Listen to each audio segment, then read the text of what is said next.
Shoutout everyone, ito po yung ang ating sinsing ngayon, trending money catcher. Yan po yung pinag-ano ng asido. Nilagyan po natin kanina ng asido, tinesting, hindi po siya nagpe-fade. Hindi po siya pure gold pero gold filled po siya ng 24 carats. Makapal po yung pagkakatubog sa kanya kaya kahit ating uriin, yan, hindi nabubura.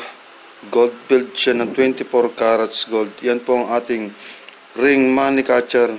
Maganda pong pampaswerte po yan sa mga naniniwala po. Yan. Napakaganda po yan singsing na yan. Elegante.